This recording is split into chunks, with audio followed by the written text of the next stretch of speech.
there today. This is your boy Roto Beast. I'm here with my boy Jeremy, aka DFS Dudes. We're here to present you with our NBA morning shoot around for Friday, December 7th. If you're new to this channel, please make sure and click the subscribe button below so you can watch all of our NBA, NFL, and MLB videos. If you haven't came and checked out the website here at dfscc.com, you're absolutely missing out. We have all the tools to help you compete with the pros day in and day out, including a complete optimizer, tons of content, Fanduel and Draftkings cash lineups every day. We're truly a one-stop shop for all your DFS needs, so come check it out at dfscc.com. So, hey, Jeremy, how you doing out there, man? Yo, what's up, man? Crazy night, back-to-back crazy nights in the NBA, right? One's crazy scoring, and then the other one is 3 blowouts, and we still kill it. So, crazy night. Bro, it's pretty much been 3 straight nights of crazy nights, bro. It really has. It really has. You know what it reminds me of right now? What it reminds me of is NBA at the very end of the season when they bring all the D League guys up. That's what it's kind of already turning to, and the season is like not even halfway yet. I think, look, the season is, I believe, yesterday marked the quarter waypoint. I believe that I heard that watching the Pelicans game, that yesterday was the quarter way through the season.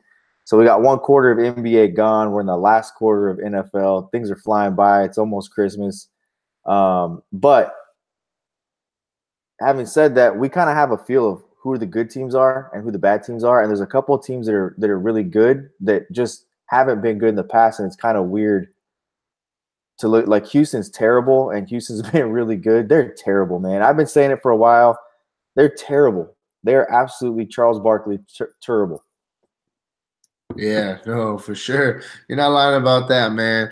But hey, man, and we've been absolute rolling with the cash lineups. Optimizer's been doing very well as well, bro. So been a very good month for us. Definitely making some money right there before the holidays. Hey, I'm telling you, man. Hey, come join the money team, make a couple extra bucks, get some for Christmas. Hey, it's been a good one for me. So, you ready to talk some NBA or what?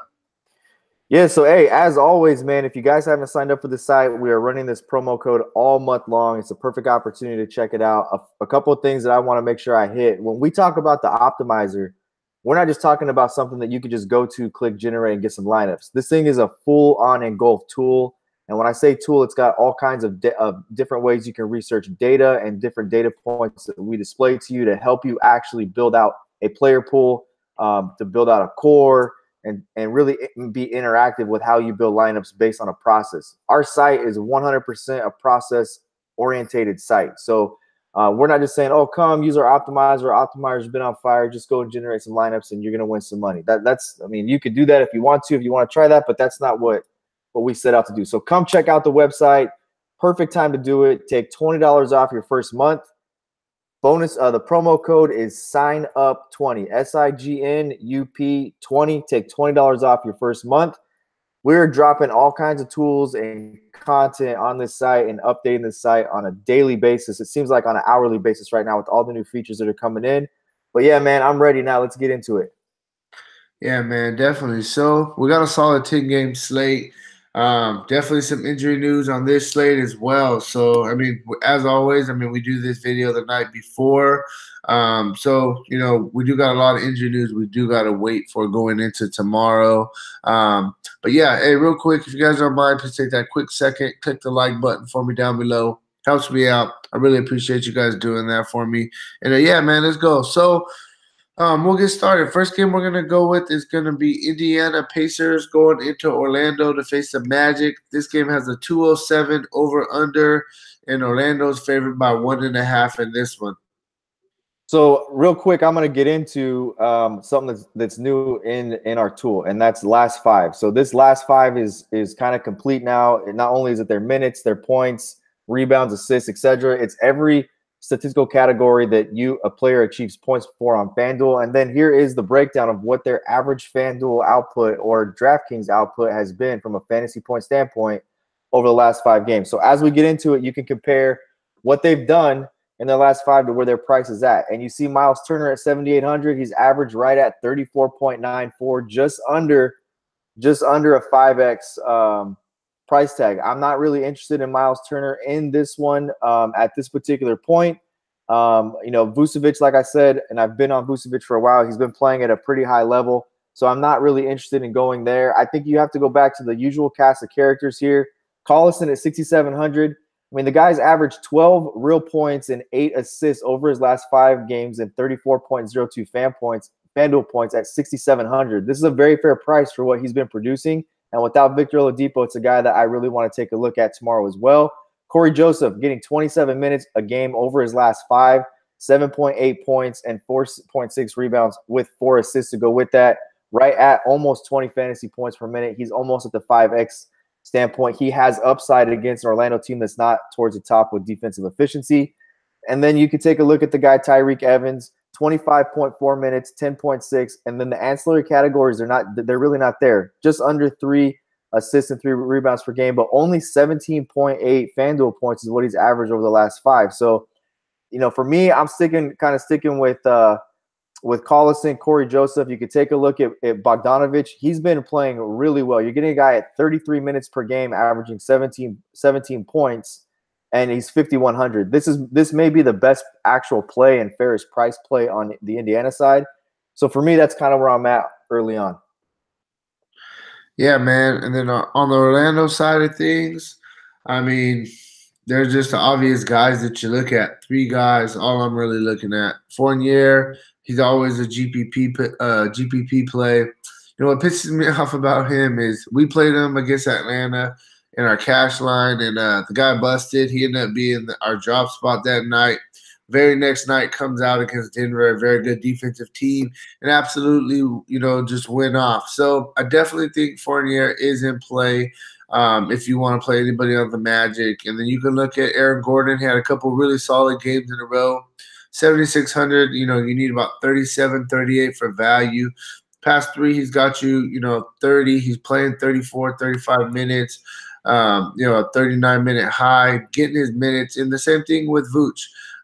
He's getting his minutes as well. The thing with these guys is sometimes Orlando's coach wants to just give these guys 30 minutes exactly or 28 minutes. When they get 34, 35, they both play well. Same thing with Vooch. He's playing big minutes right now. If you're going to give me 33, 34 minutes, from Vooch tomorrow going against Miles Turner, I definitely will take him in this spot. Not really worried about that defense.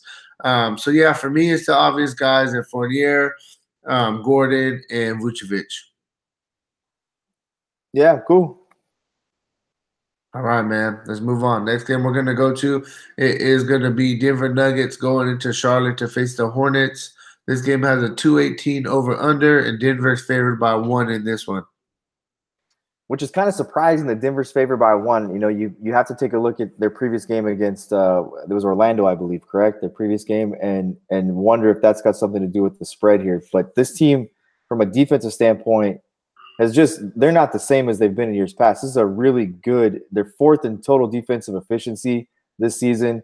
Way up from where they've been before. And I like certain guys in certain spots. You can see Millsap, 29.6 minutes per game over his last 5, and 14 and 8 is what he's averaging.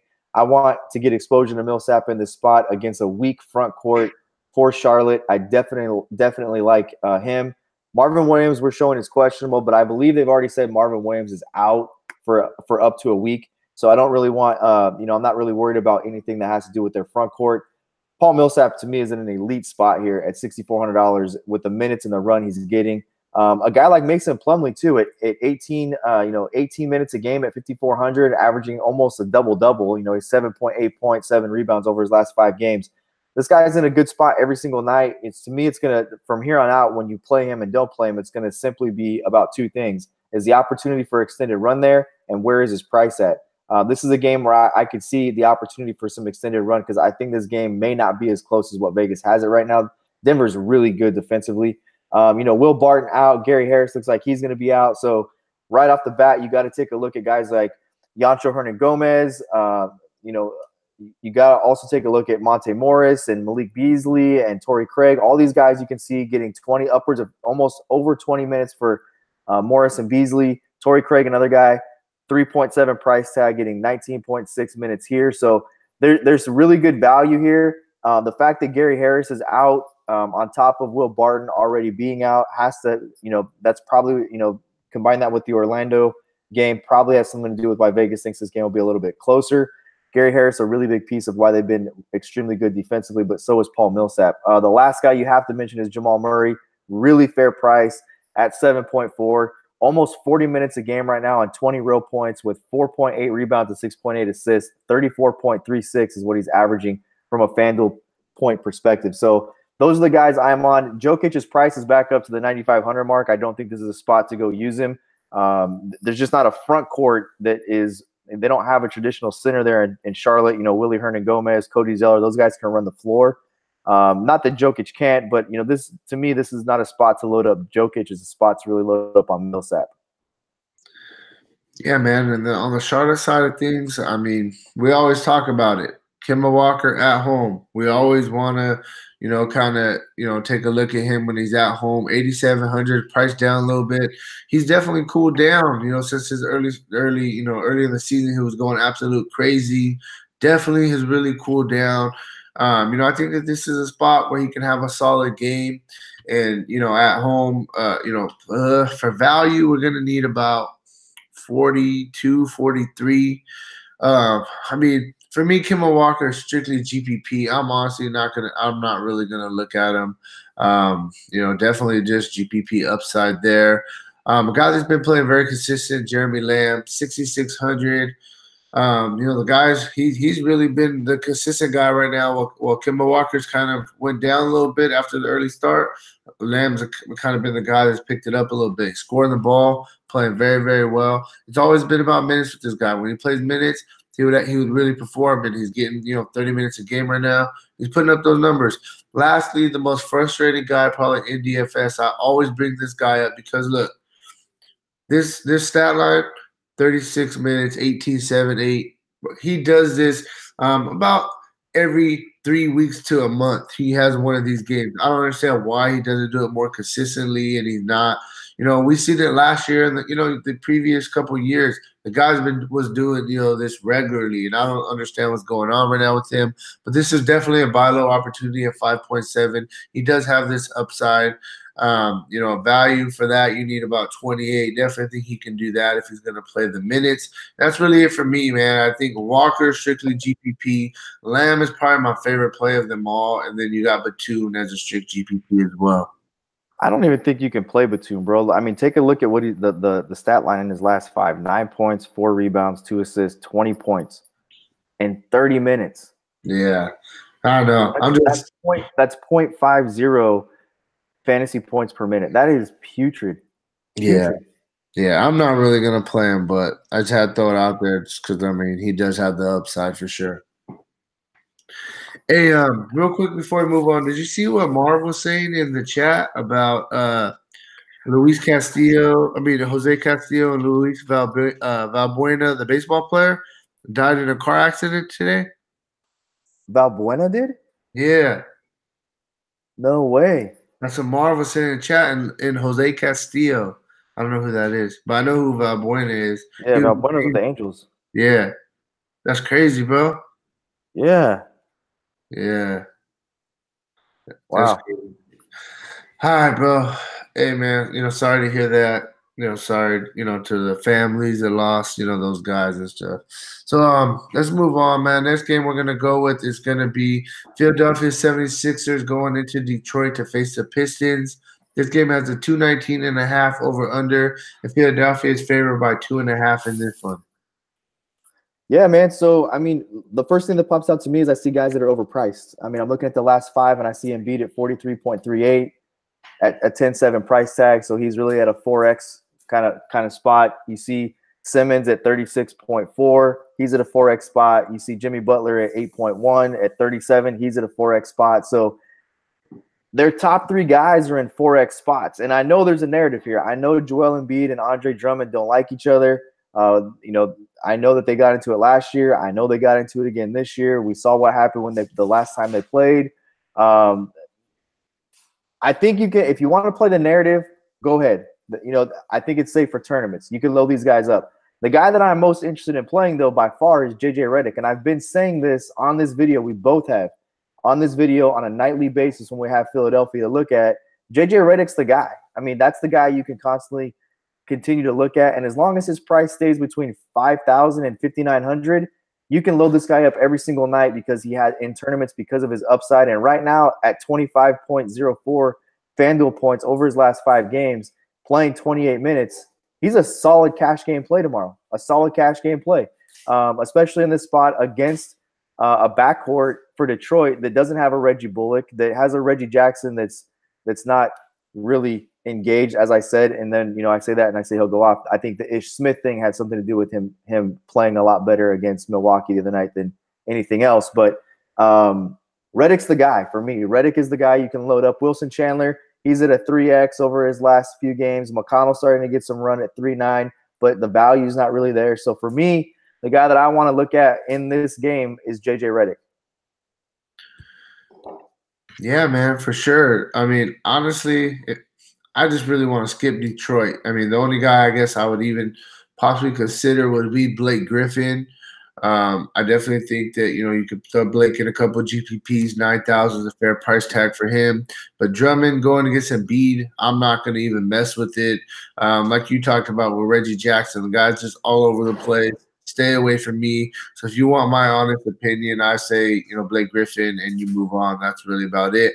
The only other guy you could possibly consider, if Langston Galloway is going to get another start, you could possibly throw him in, as a minimum price player. But that's it for me on the Detroit side of things.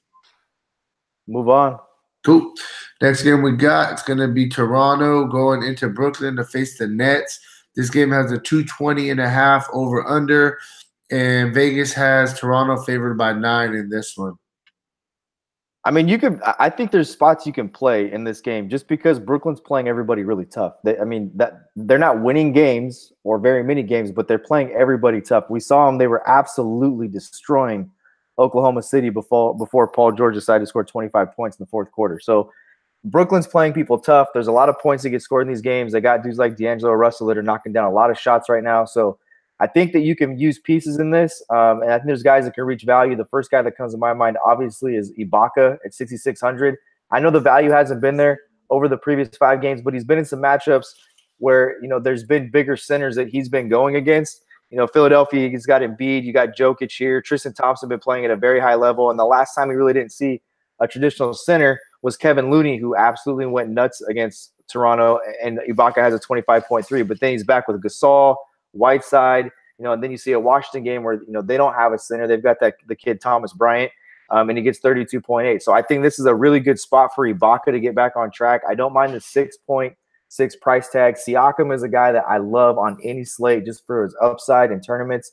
Valanciunas, it seems like a disappointing spot where he's going to disappoint you because there's not really a center. Jared Allen, I don't really list this guy as a center. There's not really a banger center for Brooklyn that we saw Steven Adams in the same spot. Oklahoma City had to go out and run, and Steven Adams kind of got a little bit of his minutes buzzed off.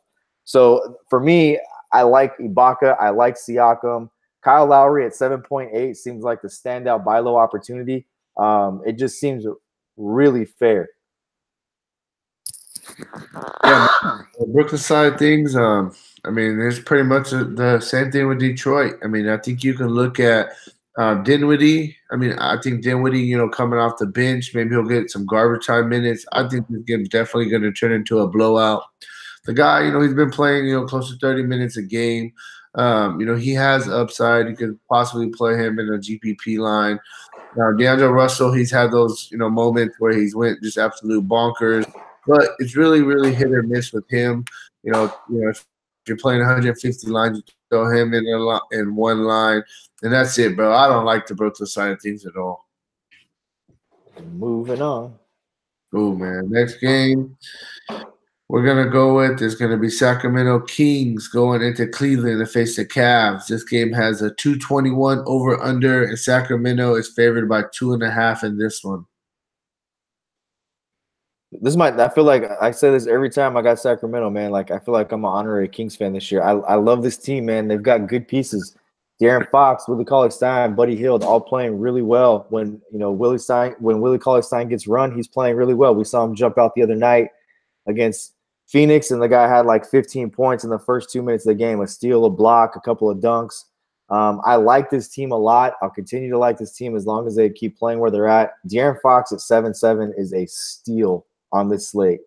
My personal opinion. 30 minutes. The guy hasn't shot the ball very well right now, and he's averaging 14 points and 6.8 assists and getting you 29, and he hasn't really played well.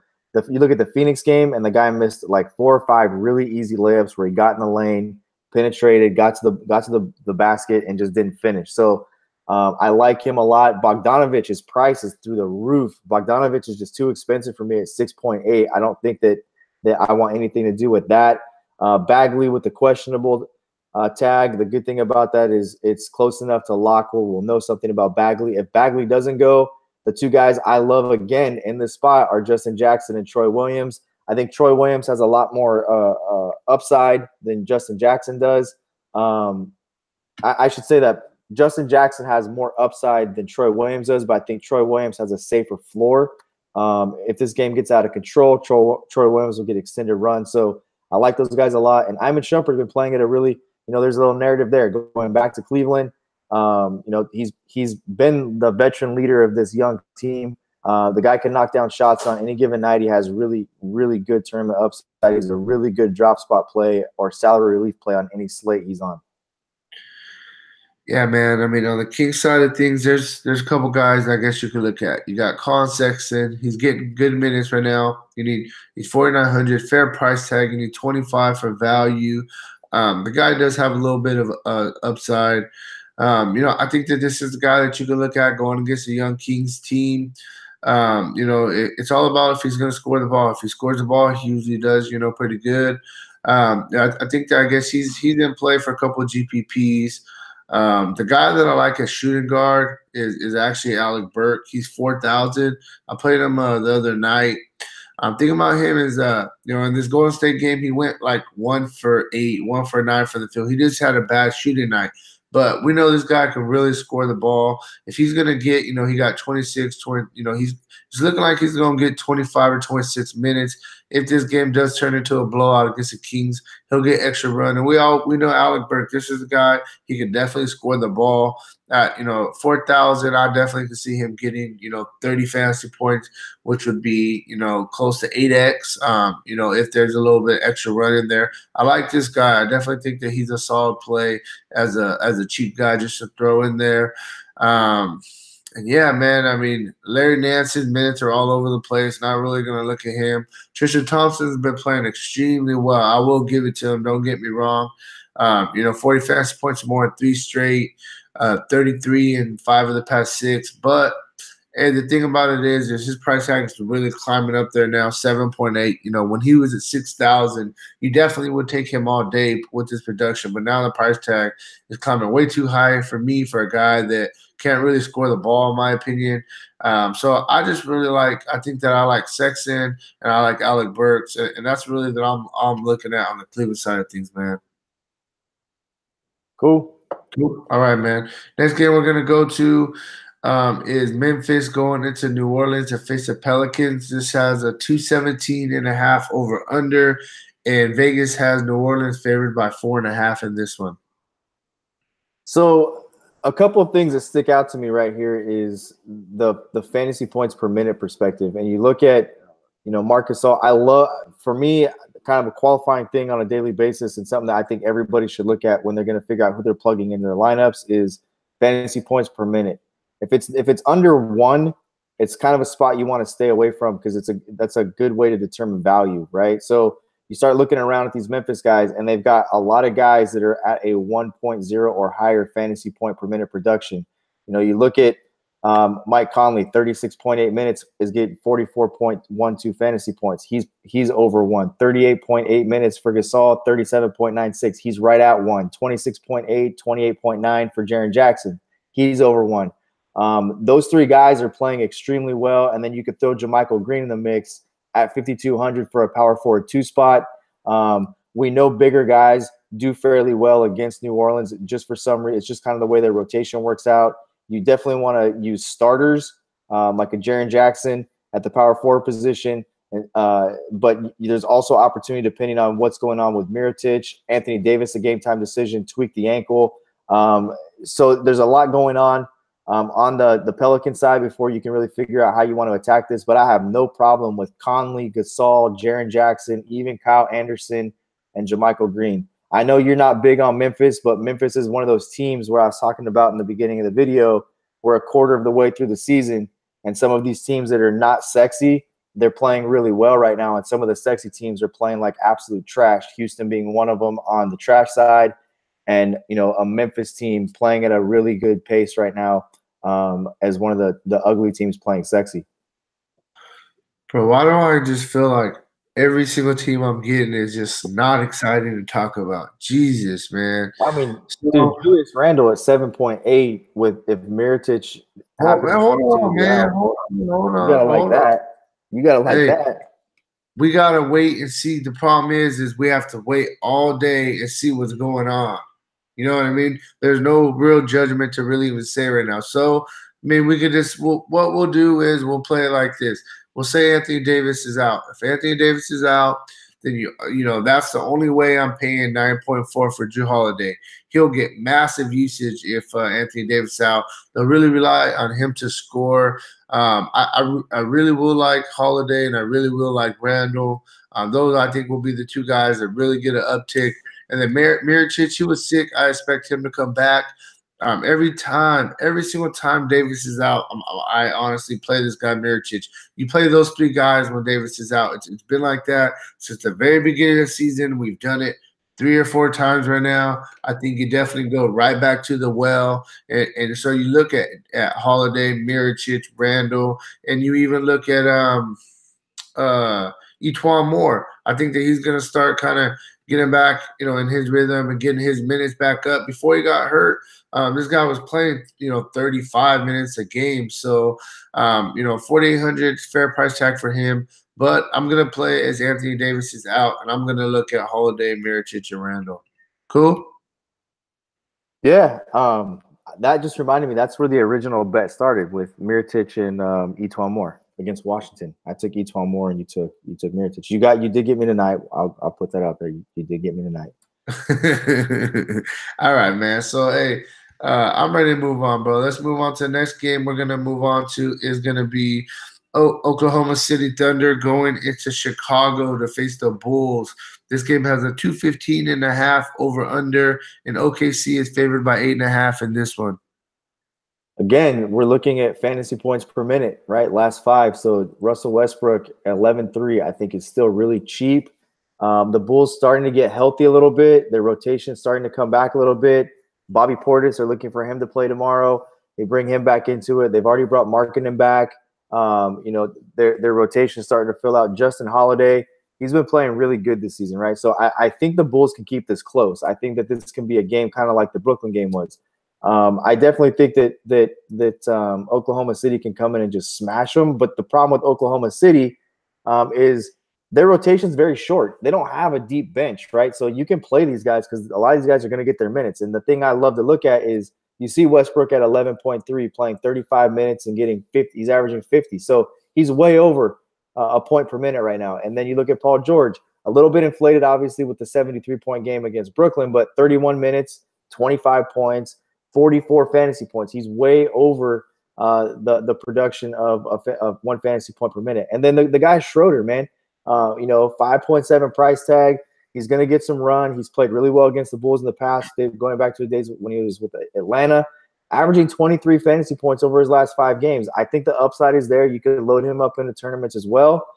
And then, there's a little bit of a narrative with Jeremy Grant and, I believe it's his uncle, is Horace Grant, who was a Bull. I'm sure he liked to be in, Chicago with his family and show out a little bit too. So he's probably a guy you could look at as well in tournaments. But for me, it's really Russ. I love Steven Adams, and I love going back to him in this spot against the Bulls, who really don't have a center here. Wendell Carter Jr. is a very athletic guy, but he's not a true center. And Steven Adams is, and I think Steven Adams could dominate this spot.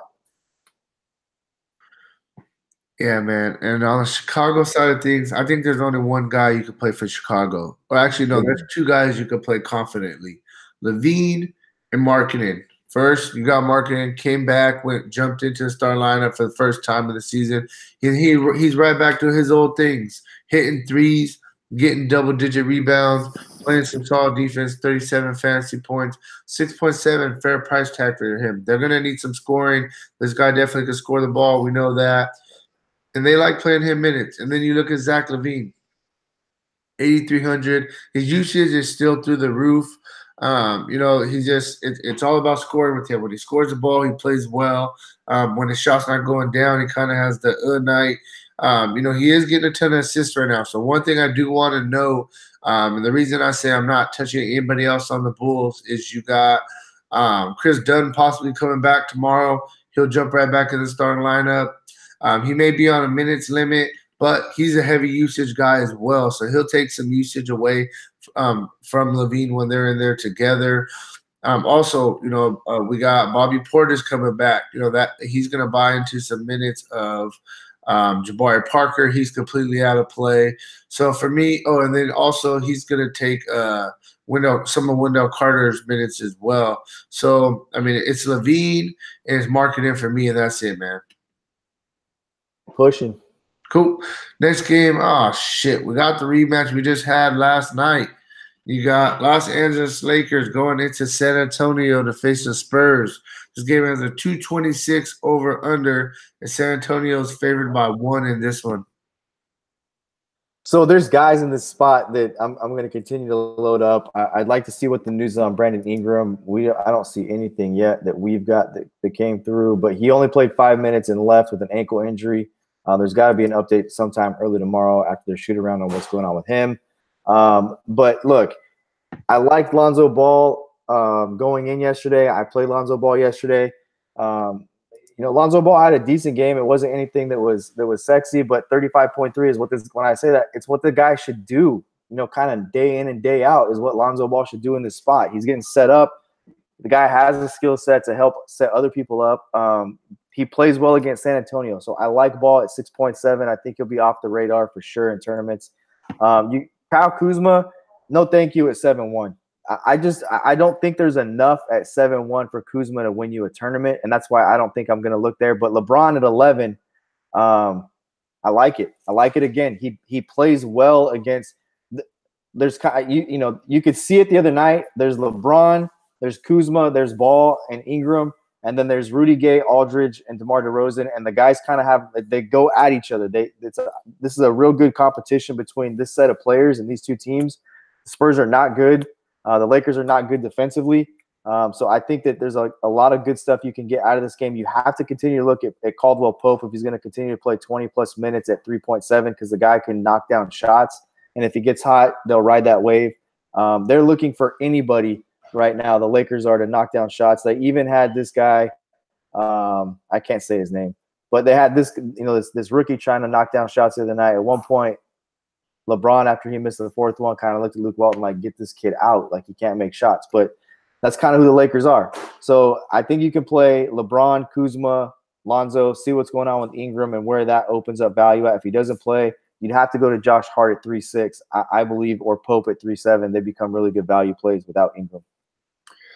Yeah, man. And then on the San Antonio side of things, you look at, three guys. You look at DeRozan, he's averaging 50 fantasy points this season against the Lakers, playing very well against them. This is a spot where he can have another good game, 8.6, decent price tag for him. We need about 43 for value. Aldridge is, had an okay time against the Lakers this season. He has a 35 fantasy point game. 25 and a monster, almost 60 fantasy point game. So, 8.4. Oh, I have a question for you, bro. At 8.4 for Aldridge or 8.4 or 8.6 for DeRozan, who would you rather pay for? DeRozan all day long, dude. All right, cool. So there's that debate. Aldridge strictly GPP. His price tag actually went up a little bit too from the other night. And then you can look at Rudy Gay. He had a really good game the other night against the Lakers, the best game of the season for him. 43 fantasy points. To do that again, but if he's gonna play, 30 minutes a game, then you could definitely expect, at least, a floor, I would say, of 25, 30 fantasy points, which would be fine on this price tag. Earlier in the season as well, he had 2 solid games against the Lakers. 41 fantasy points to 27. So Rudy Gay and DeRozan both have really solid 3 straight games against the Lakers. Definitely think that if they're in play tomorrow, and that's really it for me, man. I'm not really gonna look at anything else on San Antonio. For his career, he averages 48.8 fantasy points against the Lakers. That's DeRozan. That's why I say DeRozan all day long. And Rudy Gay, Rudy Gay, go back to the days in Sacramento. It's the same thing. The guy averages 33 fantasy points a game against the Lakers. We know what he's done this season. You mentioned it, the solid game. So those 2 guys, like I say, I mean, for me, there's really 5 guys you want to look at, and you could mini stack this game all day long. Yeah, for sure. Hey, bro, real quick, I don't want to get off topic. So, bro, I have regular customers, they bet, say $100. Invest. They invest. Okay, they invest $100, 150, some $50 a night, right? Yeah. So I have my boy Chuck, and he was like, every night he sends me a picture. Hey, this is how I did tonight, win or lose or whatever. But my boy Chuck, like, I don't, make long story short, he has money, so he's betting like 1,000, like he's betting like a lot of money every single night, right? Investing.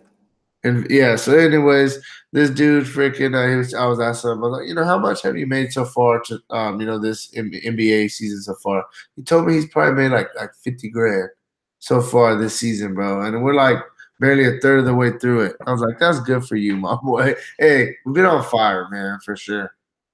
I mean, look, not to get off topic, but this is real. Daily fantasy is real. I mean, this is our job. We do we feed our families off daily fantasy, so it's real. 50 grand, good job, Chuck. Yeah, for sure. So, hey, man, let's move on. So, next game we're gonna go with is gonna be Miami Heat going into Phoenix to face the Suns. This game, doesn't have an over under or a Vegas line yet. Honestly, bro, this game is. I don't know what to do with the Suns anymore, bro. Like they got beat 2 games in a row by teams with their star players weren't even there. No, actually, I'm sorry, not Sacramento, but Portland. It happened in Portland, and they went against Sacramento, and they just got the brakes blown off by a young team. Like Sacramento's not a team that really blows. No, you had it right. It was Portland tonight. It was Sacramento Tuesday. Right. But just 30-point losses though, I don't know about. Well, here's what makes this interesting, right? So tonight we thought the only way that the game would be interesting for tonight is if McCollum was out. And you look at a dude who missed he was out and they get their breaks beat off. They switch up the lineup, they start Rashawn Holmes, Ayton comes off the bench, whatever, right? Here's the thing. There's no Hassan Whiteside. There's no Wayne Ellington. We already know that Dion Waiters hasn't played yet. So enter the chalky Bam spot, right? So here comes the chalky Bam spot, except he's 5,500. The guy has been averaging 5x over his last 5 games. It's a short rotation. Justice Winslow. Bam, yeah. I didn't know Whiteside was out. Yeah, Bam, shit, you got to play him. He's 5.5, and he has been averaging 25. So you have to kind of think there's some extra run there in the 6, 7x opportunity for Bam. Absolutely. You got to like Dwayne Wade. No Wayne Ellington. I understand Tyler Johnson is back. I understand Goran Dragic is traveling with the team. That doesn't mean he's necessarily going to play tomorrow. So they could be without Dragic as well. They'd be down 4 guys. That, to me, is an opportunity maybe that Phoenix, without a Devin Booker and without a TJ Warren, can stay in this game and it could be close. I definitely think there's value on this side of things for Miami. I mean, short rotation, so they don't have a lot of guys to just throw in there. You can look at some ancillary pieces if you think it's going to blow out. You can look at a Tyler Johnson, maybe a James Johnson or Kelly Olynyk for extended run. I would prefer James Johnson in this spot just because he's getting 18 minutes already at 3.9 price tag coming off the bench. But yeah, you really need to wait and see with this and see if TJ Warren's going to play. This is a much more competitive game, especially with all the guys the Heat have out. If he doesn't play again, maybe Bam at 5.5 and hope he crushes for 3 quarters and try to figure out who they go to. But Bam's, for me, really the only spot at this point. Yeah. And bro, I'm gonna be honest, man. I'm done with Phoenix, bro. As soon as we went live tonight, all of our members in the chat room, everybody said they're done with Phoenix. I gotta be done with Phoenix. I'm ready to move on to the main event, bro. I'm gonna tell you guys right now, that's how you win tournaments. That's how you win tournaments. Because when that happens and everybody falls off somebody, what happens to ownership? Yeah, no, I know, but And I'll tell you right now. If you want to move on, I'm just gonna tell you a couple of quick things. If everybody is out, there's a couple of things to take a look at tonight because there are still spots you can play. Look, if it blows out, I can tell you right now that Josh Jackson in both blowouts played through the fourth quarter all the way up to the end. You could load up Dragan Bender and use him as a drop spot. You could DeAnthony Melton 5100. If you think this game's going to blow out and they're going to be, if you're going to play tournaments, you can get exposure to Phoenix for the exact reason that everybody's saying I'm done with Phoenix. That's how you win tournaments, because if this game were to stay close tomorrow, then everybody's going to hop in, and we don't say anything. People are going to hop in our chat and they're going to be like, man, I can't believe I didn't play Phoenix. And I just want everybody to understand this is exactly how you win tournaments. You find spots where nobody wants to play people and you use one or two of those in a lineup. And then if they do go off, you're the only person that's got them. Yeah, the only people I would even consider for even my GPP lineups would be Josh Jackson and DeAndre Ayton for sure. Those guys, if everybody else is out, move on. Let's get it. We got the Warriors. We've been wanting this game for a while. You got Steph Curry back. Golden State Warriors going into Milwaukee to face the Bucks. This game has a 239, which is by far the highest over-under on the slate, and Milwaukee's favored by 1 in this one. Stack up the Warriors tomorrow. Stack up the Warriors tomorrow. That's all I'm going to say. I don't really want to get into it. We know what happened a few weeks back. Milwaukee came out here and just beat the brakes off the Warriors. Look, there's way too much pride in that Warriors locker room. They know what's up. They've had a day to be in Milwaukee and let that marinate. Steph Curry, look, load these guys up. I think that they're going to come out and they're going to Giannis was interviewed after they beat the brakes off the Warriors, and he said, "We have arrived." That's exactly what he said. And I'm sure that the Warriors are going to let Milwaukee know that they have arrived in Milwaukee very early on in that game. And I think they'll play at a fast pace. I think that Durant and Curry and Thompson will look to blow the brakes off this Milwaukee team. The game's on ESPN. It's on national TV. Load up Golden State tomorrow. Yeah, man. And then, I mean, on the Milwaukee side of things, do you think that Middleton's playing tomorrow? They said that he didn't play last game for personal reasons, but he was all butthurt because I guess he got benched for not playing defense like a couple games ago or something.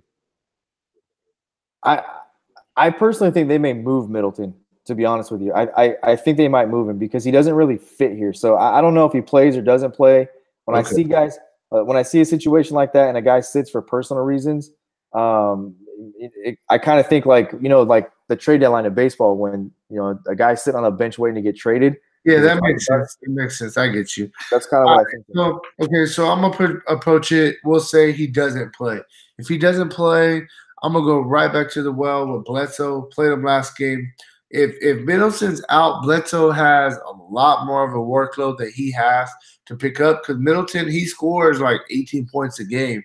And Bledsoe last game, in 26 minutes against Detroit, 44 fantasy points. He didn't even play the fourth. I was so pissed because we had him that day. We would have had a monster. He would have got at least 55 fantasy points. So I think that if Middleton's out, we know Steph Curry isn't the best defender. I would really like Bledsoe. And then you got Brogdon.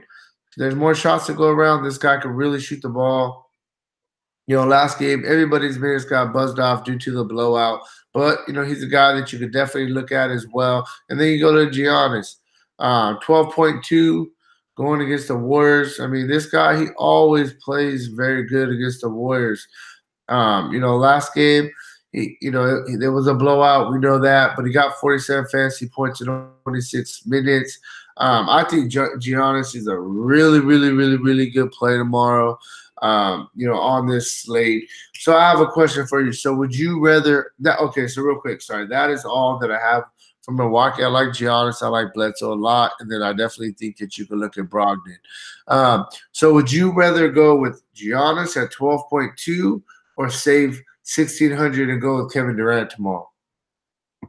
So one thing I just want to quickly note before I answer that question: when they played out in Oakland a couple weeks back, Giannis had 50 fantasy points, and Bledsoe and Middleton both had 39. So even if he plays tomorrow, Bledsoe's gotten like 39, 41, and 43 against the Warriors. He plays them well. So I like Bledsoe no matter what tomorrow. To answer your question, I'm taking Durant in this spot. I just am. I'm taking Durant in this spot because of the opportunity to reach value. I need more out of Giannis in a game that I think the surrounding pieces need to do more. Like if this game's going to be close for me, Bledsoe, a Middleton, a Brogdon, those guys have got to play at a high level. Giannis can't just put the team on his back like Steph or KD could. Not against the Warriors, at least. In the East he can, but not in this game. So 10-6 feels like a bargain for KD, who still has played really well considering the level he was playing at. I mean, 52.5 and 45 in the games that Steph's come back, 47.7 before that. So, I mean, he's not putting up 72 and 73, but they don't need him to do that. So 10-6 seems really fair for a guy who's averaging, right at almost 47.5 fantasy points with Steph Curry back in the last 3 games. So I'm taking KD. Yeah, no, I definitely get you. I'm all about value and hitting value. So, hey man, I think that's about all we got for you guys. If you haven't already, please make sure to go check out the site dfscheatsheet.com. Hey, jump in the chat, ask some of our members, what they think about us. They're gonna give you their honest opinion. We've been on absolute fire, making a ton of money. Stop missing out. Thanks very much, Jeremy, for helping me with this video. Tomorrow I will be back with my NBA core plays of the day. Jeremy will be posting his GPP core plays over there on the DFS Cheat Sheet YouTube channel as well. Make sure to go subscribe. Thanks a lot for checking this video out once again. Good luck in your contest tomorrow. Peace.